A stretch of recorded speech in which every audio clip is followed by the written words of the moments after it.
A Copa do Mundo, sem dúvida, é o maior palco do futebol mundial. Mas a Copa do Mundo tem mais de 80 anos e nos proporcionou inúmeras curiosidades e bizarrices. Então, no vídeo de hoje, nós vamos falar algumas delas para vocês. Nós vamos começar que, no ano de 1966, a taça Jules Rimet, que é a taça da Copa do Mundo, estava sendo exposta para o público brasileiro na sede da CBF, quando um grupo de pessoas organizou um assalto à sede. E a taça foi roubada. Meses depois, inúmeras pessoas tentaram procurar a famosa taça da Copa do Mundo, mas ninguém conseguiu encontrá-la. Até que um cachorro estava passeando com sua dona. Esse cachorro se chamava Pickles. Ele farejou algo estranho dentro de um arbusto. Ele entrou e saiu segurando o pacote na boca. A dona então abriu o pacote e viu que era a famosa taça. O Pickles então virou celebridade e se tornou o cachorro do ano. Ele participou até de um filme chamado O Espião do Nariz Frio. Alguns anos depois, em 1984, a taça foi roubada de novo. E foi bem parecido. A taça estava sendo exposta para o público.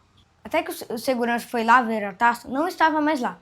E só sobrou a réplica, que estava num cofre muito bem guardado. Agora nós vamos para a Copa de 1978, num jogo que valia a classificação do Brasil para as oitavas de final. No último lance do jogo, o Nelinho, jogador brasileiro, cruzou a bola bem na cabeça do Zico, que fez o gol da vitória brasileira. Mas esse gol, por incrível que pareça, foi anulado sem nenhuma explicação. O árbitro, alguns anos depois, explicou que ele apitou o final do jogo quando a bola estava no ar. Isso é um absurdo total. Então, a FIFA fez com que esse árbitro não apitasse nunca mais nenhum jogo de futebol. Na final da Copa do Mundo de 1966, Inglaterra e Alemanha disputavam a final da Copa do Mundo. O jogo estava se encaminhando para o fim, até que um jogador inglês chutou a bola, bateu no travessão e a bola ficou em cima da linha. Naquela época, não existia VAR, então o juiz confirmou o gol. Mas se você pesquisar gol anulado final da Copa de 1966, você vai ver uma foto desse suposto gol. E você vai ver que a bola não entrou completamente na linha. Então, ou seja, não foi gol. Não deveria ter sido o desempate da Inglaterra. Agora nós vamos para um famoso caso de um jogador chamado Ferenc Puskás. Ele tem dupla nacionalidade, então ele pode escolher entre jogar pela Espanha ou pela Hungria. Ele escolheu jogar pela Hungria, mas naquela época podia jogar por quantas seleções que você queira, caso você tenha dupla nacionalidade. O Puskás fez exatamente isso. Ele jogou pela Hungria e depois jogou pela Espanha. Imagina se isso acontece até os dias de hoje.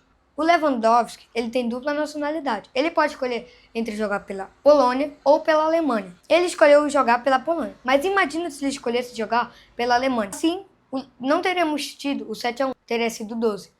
Lewandowski é herói no país dele por ter escolhido a Polônia por defender sua seleção. Mas outro herói é você, quando dá o like no vídeo e se inscreve no canal, porque isso ajuda muito e faz com que nós postamos mais conteúdo para você. Você já deve ter ouvido falar que na final da Copa de 2010, entre uma disputa de bola entre o Xavi Alonso e o Nigel de Jong, os dois jogadores estavam numa disputa de bola até que o Nigel de Jong deu uma voadora no peito do Xavi Alonso.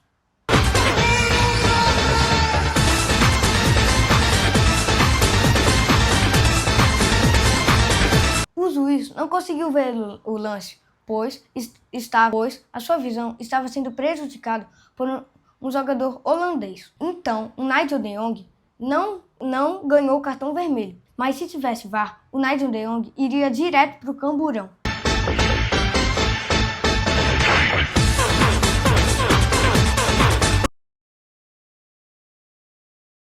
Agora nós vamos para a Copa de 1950. Entre um jogo entre Brasil e Dinamarca, o que estava acontecendo no famoso estádio Maracanã, um jogador dinamarquês chamado Mítik estava entrando no gramado quando bateu sua cabeça em uma barra metálica. Ele foi rapidamente socorrido por médicos. Quando entrou em campo, eles estavam com um enorme curativo na cabeça. Esse machucado estava sangrando muito, mas quando ele entrou no campo, o jogo estava 1-0 para a seleção brasileira. Na Copa do Mundo de 2014, o jogador Celine estava marcando o uruguaio Luis Suárez. Até que o Luis Suárez ficou incomodado com a marcação e deu uma mordida no ombro do Celine. E o Luis Soares não foi expulso. É bem comum nós vermos que o Luis Soares gosta de dar mordidas nos jogadores. Ele já deu uma mordida defendendo o time do Liverpool pela Premier League. Agora nós vamos para uma injustiça que aconteceu com a seleção brasileira na Copa de 1934 contra a seleção da Espanha. O jogador Leônidas da Silva chutou de fora da área. O goleiro estava no chão e um jogador espanhol tirou a bola em cima da linha com a mão. O juiz não viu o lance, mas todo mundo soube desse lance no dia seguinte, quando um jornalista tirou uma foto desse lance. Você já deve ter ouvido falar que o artilheiro de todas as Copas do Mundo é o Klose, ou seja, o jogador que marcou mais gols em Copas do Mundo masculinas. Mas em Copas do Mundo femininas é a Marta, com 17 gols. O Klose tem 13, então, ou seja, a Marta é a maior artilheira de todas as Copas do Mundo, masculina e femininas. Agora nós vamos para a Copa de 1962, num jogo pelas quartas de final entre Brasil e a seleção da Inglaterra. Quando um cachorro invadiu um gramado e o jogador brasileiro Garrincha tentou pegá-lo.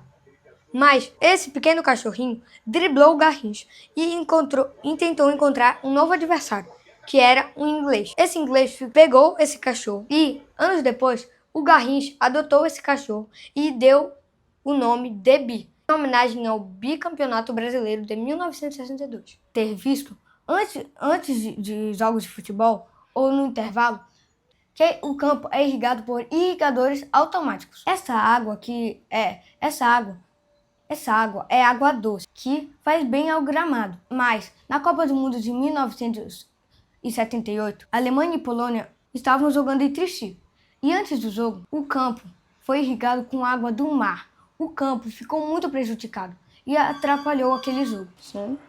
De qual é o apartamento? Não é 301 aqui. Aqui é o 304.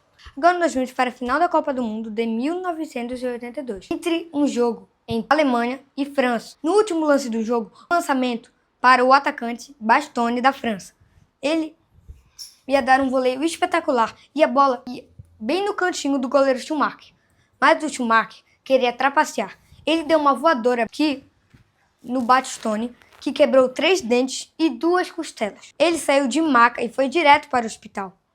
E o Schumacher não foi expulso. E esse jogo foi para os pênaltis e o Schumacher pegou 3 cobranças e a Alemanha ganhou de forma bem suspeita. Mas isso está bem longe de ser a maior trapaça de uma Copa do Mundo. Se você gostou desse vídeo, dê o like, comente e se inscreva no canal, porque isso nos ajuda muito. Muito obrigado e até a próxima!